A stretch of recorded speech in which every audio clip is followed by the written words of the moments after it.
சுவாமியே சரணமையப்பா. சுவாமி ஐயப்பன் கலியுகத்திலே பிரத்யக்ஷ தெய்வமாக நித்திய பிரம்மச்சாரியாக சுவாமி ஐயப்பன் தர்மசாஸ்தாவின் அம்சமாக கலியுகத்திலே அருள்பாலித்து கொண்டிருக்கிறார். கார்த்திகை மாதம் முதல் நாள் நாம் அனைவரும் மாலை அணிய வேண்டும் என்று பொதுவாக சொல்லப்பட்டிருக்கிறது. ஏன் குருசாமி அவர்களை தேர்ந்தெடுத்து அவர்கள் மூலமாக நாம் செல்ல வேண்டும்? எதனால் அந்த மாதிரி 41 நாட்கள் விரதம் இருக்கிறோம். நிறைய பேர் பார்த்திங்கன்னா ஒரு 10 நாள் இருப்பாங்க, 15 நாள் இருப்பாங்க, ஒரு மாதம் இருப்பாங்க. அவங்களுக்கெல்லாம் ஐயப்பன் தரிசனம் தரது இல்லையா அப்படின்னு ஒரு கேள்வி உங்களுக்கு எழும். தரிசனம் எல்லாருக்கும் ஐயப்பன் தருவார், அதில் ஒரு சந்தேகமும் கிடையாது. ஆனால் 41 நாட்கள் உடலை வருத்தி கொண்டு நேமனிஷ்டையோடு பக்தியோடு அந்த விரதத்துடன் உங்கள் இருமுடியை நீங்கள் சுமந்து அந்த ஐயப்பனை பார்த்து உங்களது குறைகளை கொடிமரத்திடம் அங்கே நின்று ஐயப்பனிடம் சொல்லி திரும்பி இறங்கி வரும்பொழுது அதற்குரிய பலனை நீங்கள் அடைவீர்கள். அதுதான் அந்த 41 நாட்கள் விரதத்துக்கான ஒரு மகிமை. உடம்பை வருத்தி கொண்டுன்னா நம்ம சடனாக வெயிட்டை லூஸ் பண்ண போகிறதில்ல. ஏறப்போகிறது 47 மைல் பெரிய பாதை. சில பேர் போவார்கள், சில பேர் சின்ன பாதை செல்வார்கள். அதற்கெல்லாம் நாம் வரப்போகிறோம். பட் இதற்கு உண்டான தாற்பயம் என்னவென்றால், ஒரு மனிதனை புனிதனாக்குவது தான் இந்த சபரிமலை வைபவம்.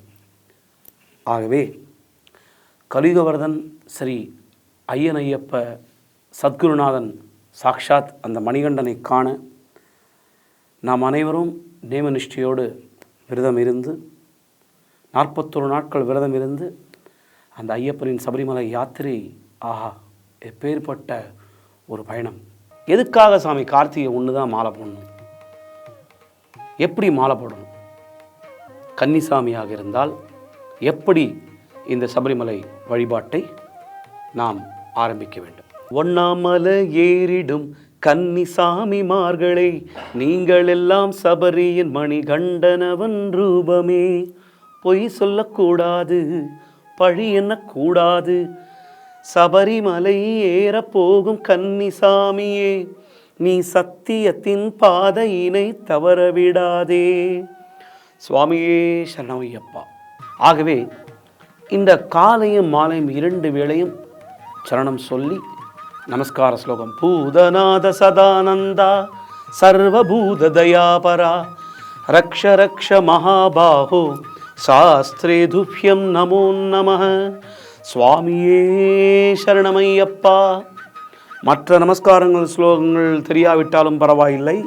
இந்த பூதநாத சதானந்தா ஸ்லோகம் 3 தடவை சொல்லி ஐயப்பனுக்கு சாஷ்டாங்க நமஸ்காரம் செய்து பூஜை செய்து நெய்வேத்தியம் செய்து தீபாராதனை காண்பித்து கடைசியில் ஐயப்பா, அடியே அறிந்தும் அறியாமலும் தெரிந்தும் தெரியாமலும் செய்த சகலவிதமான குற்றங்களையும் பொறுத்து காத்து ரட்சித்து அருள வேண்டும். ஓம் ஸ்ரீ சத்தியமாய பொன்னு 18ஆம் படிமேல் வாழும் வில்லாளி வீரன் வீரமணிகண்டன் காசிராமேஸ்வரம் பாண்டி மலையாளம் உலகை அடக்கியாளும் ஓம் ஸ்ரீ அரிகரசுதன் ஆனந்த சித்தனையன் ஐயப்ப சுவாமியே சரணமையப்பா என்று அவன் பாதார விந்தங்களில் சரணாகதி அடைந்து பூஜையை முடித்து மறவாமல் தாய் தந்தையருக்கு நமஸ்காரம் செய்ய வேண்டும். அவர்கள் உயிரோடு இல்லை என்றாலும் அவர்கள் படங்களுக்கு நீங்கள் நமஸ்காரம் செய்து கொள்ள வேண்டும். ஏனென்றால் மாதா பிதா குரு தெய்வம், தெய்வமே 4வது தான்.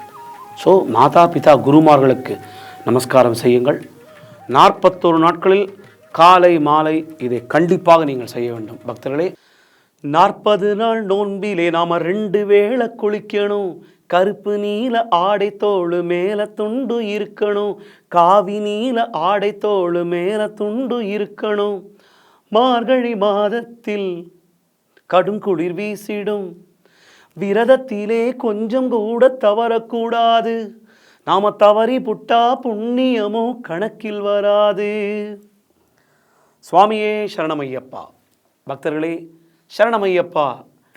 சபரிமலை ஐயப்பன் பக்தி வைபவத்திலே மீண்டும் வீரமணிகண்டனின் பணிவான நமஸ்காரங்களும் வணக்கங்களையும் தெரிவித்துக்கொண்டு, நேற்று காலை மாலையும் 2 வேளை சரணம் சொல்லி பூஜை புரிவது எப்படி என்று பார்த்தோம். இப்பொழுது இந்த 41 நாள் விரத காலத்திலே நாம் காவி உடை அணிய வேண்டும். காவி உடை அணிய வேண்டும். ஏன் காவி? ஏன் சாமி? ஏன் வெள்ளை கலர் யூஸ் பண்ணக்கூடாது? இந்த 41 நாட்கள் இது ஒரு சந்நியாச வாழ்க்கை. இந்த சந்நியாச வாழ்க்கைக்கு போனாலே நம்ம அது ஒரு காவி தான் அதனுடைய புனிதத்தன்மையை வெளிப்படுத்தும் உடை. வீட்டில் இருக்கும்போது, கோயிலுக்கு போகும்போது பேண்ட் போட்டுன்னு சுற்றாதீங்க, வேஷ்டி கட்டுங்க. காவி நீலம் வேஷ்டி அணிந்து மேலே துண்டு இருந்து ஒவ்வொரு சாமிமார்களை நீங்கள் பார்க்கும் பொழுது வணக்கம் என்றெல்லாம் சொல்லக்கூடாது, சுவாமி சரணம், இதுதான். ஈவன் உங்களுடைய மனைவிமார்களை நீங்கள் அழைக்கும் பொழுது கூட நீங்கள் மாளிகைபுரம் என்ற மரியாதையோடு அழைக்க வேண்டும். மாளிகைபுரம், சுவாமி சரணம், சுவாமி சரணம்மா, நல்லா இருக்கீங்களா? கூடுமான வரையில் மரியாதை, மற்றொரு சாமியை மரியாதையோடு நடத்த வேண்டும். எல்லா புகழும் ஐயப்பனுக்கு என்ற மாதிரி நாம் செய்யும் ஒவ்வொரு செயலும், ஒவ்வொரு காரியமும், ஒவ்வொரு சொல்லும் ஐயப்பனுக்கே விட்டுவிட வேண்டும். அது இந்த 41 நாட்கள் இரவிலும் பகலிலும் கனவிலும் மனசிலும் வெளியிலும் உள்ளிலும் ஐயப்பனே நினைவாய், அவன் பாதம் சரணடைவாய். தெய்வ சிந்தனை மட்டுமே இருக்க வேண்டும். காவி உடை அணிந்து நம்மளுடைய, அதாவது நான் இப்போ சந்நியாச வாழ்க்கையில் இருக்கிறேன் என்று மற்றவர்களுக்கு அதை புரியப்படுத்தும் விதம்தான் இந்த காவி உடை அணிகிறோம். ஆகவே 41 நாள் விரத காலத்திலே காவி உடை அணிந்து 41 நாட்கள் நேமநிஷ்டையோடு விரதம் இருக்க வேண்டும். இன்னும் பல விரத முறைகள் இருக்கிறது, மேற்கொண்டு பார்ப்போம்.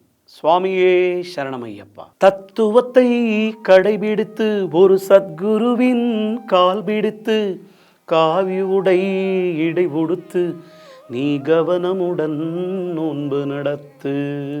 முக்கியமான நாற்காணி வைத்து கொள்ளக்கூடாது. ஒரு பலகை இட்டுக்கொண்டு நீங்கள் தரையிலே தான் படுக்க வேண்டும்.